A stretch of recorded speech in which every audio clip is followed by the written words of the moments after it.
کرو اور اس کے غذا کے مطابق، اس کے خوراک کے مطابق اسے غذا دیا کرو، اسے کھانا پانی اور چارہ دیا کرو۔ تو نبی کریم کی ذات وہ ذات ہے جو صرف ہم نہیں سمجھتے، صرف ہم ہی نہیں سمجھتے، صرف انسان ہی نہیں سمجھتے کہ حضور رحمت ہے، بلکہ حضور کے بارے میں چڑیا بھی جانتی ہے کہ حضور رحمت للعالمین ہے، ایک اٹھنی بھی جان رہی ہے حضور رحمت للعالمین ہے، ایک ہرنی بھی جان رہی ہے حضور رحمت للعالمین ہے۔ کرم سب پر ہے، کوئی ہو کہیں ہو، کرم سب پر ہے، کوئی ہو کہیں ہو، تم ایسے رحمت للعالمین۔ نبی کریم سرور کائنات صلی اللہ علیہ وسلم کی رحمت صرف ایک انسان مسلمان کے لیے نہیں بلکہ اللہ تبارک و تعالی انسان کی ہر قوم کے لیے، انسان کے ہر فرد کے لیے، حیوانات کے لیے، نباتات کے لیے، جمادات کے لیے، چرند پرندے کے لیے، بلکہ اللہ تبارک و تعالی ہر مخلوق کے لیے رحمت للعالمین بنا کے بھیجا گیا ہے۔ تو نبی کریم سرور کائنات صلی اللہ علیہ وسلم رحمت للعالمین ہے۔ ایک مرتبہ کا واقعہ ہے، ابو جہل نے شروع سے لے کر آخر تک نبی کریم کا معجزہ دیکھا، نبی کا مقام دیکھا، نبی کا رتبہ دیکھا، نبی کی شان دیکھی، نبی کی عظمت کو دیکھا، لیکن جب اللہ تبارک و تعالیٰ نے اس کے دل پر کفر کا مہر لگا دیا تو پھر اسے ہدایت کون دے سکتا ہے؟ آخر تک انہوں نے بہت کچھ دیکھا، نبی کو پریشان کرنے کی کوشش کی۔ ایک مرتبہ اس نے راستے میں کنواں کھدوایا اور کہا کہ ادھر سے محمد عربی جاتا ہے تو وہ گر جائے گا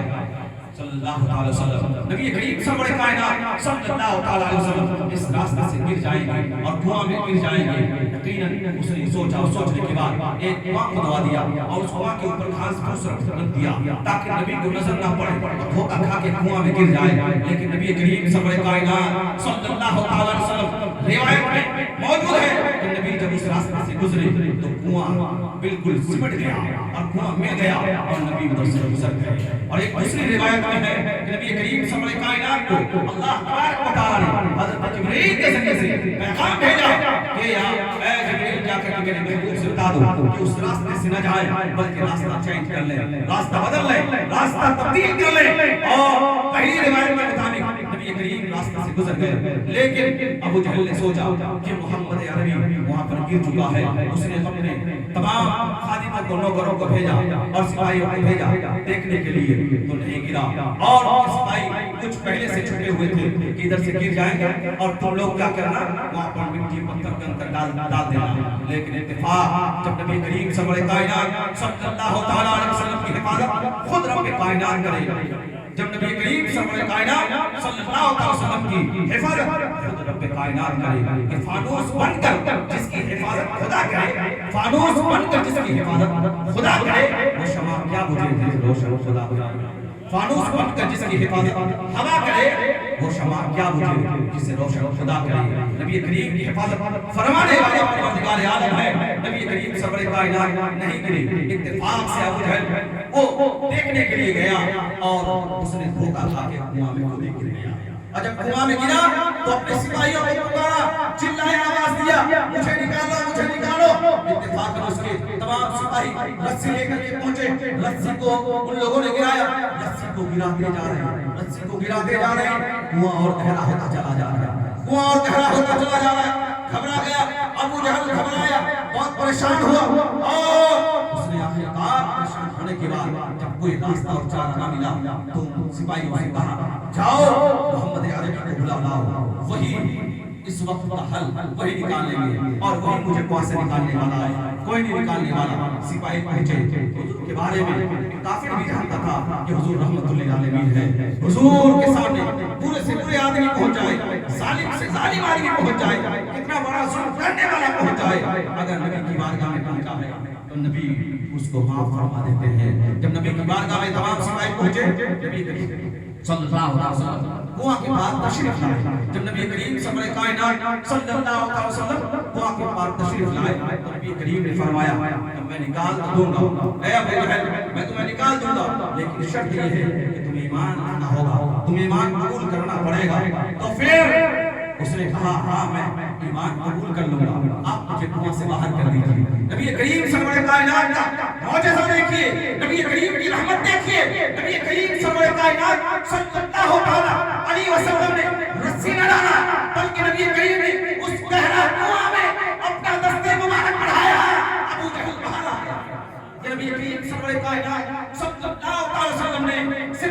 نماز پڑھایا کہ ابو جہل اتنا نیچے تھا وہ اوپر اٹھ گیا، نبی نے اس کو باہر نکالا. جب نبی کا معجزہ دیکھا، وہ مقام دیکھا، رتبہ دیکھا، نبی کی شان دیکھی، تو پھر کہنے لگا کافر تو تھا، انکار کیا، کہا کہ محمد تم بہت بڑے جادوگر ہو. اس کو جادوگر اور جادو سے تسبیح دے دیا اور انکار کر بیٹھا، ایمان نہ لایا. آخرکار ایمان آئے کیسے؟ جب اللہ تبارک و تعالیٰ نے اس کے دل میں کفر کا مہر مار دیا تو پھر اس کو ہدایت کون دینے والا؟ اللہ. جسے ہدایت دے اسے کوئی گمراہ نہیں کر سکتا، اور جسے اللہ گمراہ کر دے اسے کوئی ہدایت نہیں دے سکتا، اور جسے ہدایت دے دے اسے کوئی گمراہ نہیں کر سکتا. پھر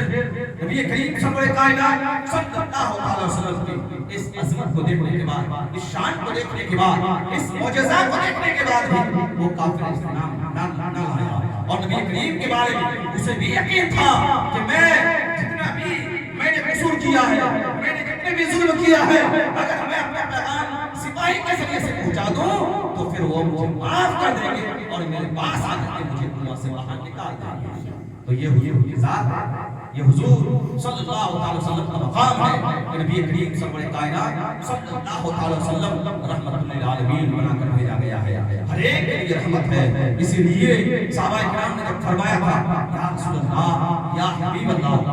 دعا فرما دیجیے، اس لیے کہ اس سے پہلے ہمارے قوم کو اللہ تبارک و تعالیٰ عذاب نازل فرمایا ہے. جب کسی کے اوپر زمین کو الٹ پلٹ کر دی گئی، کسی پر زلزلہ پیدا کر دیا گیا، کسی کے چہرے کو مسخ کر دیا گیا، کسی پیغمبر کی امتی کو بندر بنا دیا گیا، یا رسول اللہ یا حبیب اللہ اپنا دعا فرمائے. تو پھر قرآن پاک اللہ تبارک و تعالیٰ نے ایک آیت نازل فرمائی کہ اے محبوب جب تک آپ اس دار گیتی میں ہیں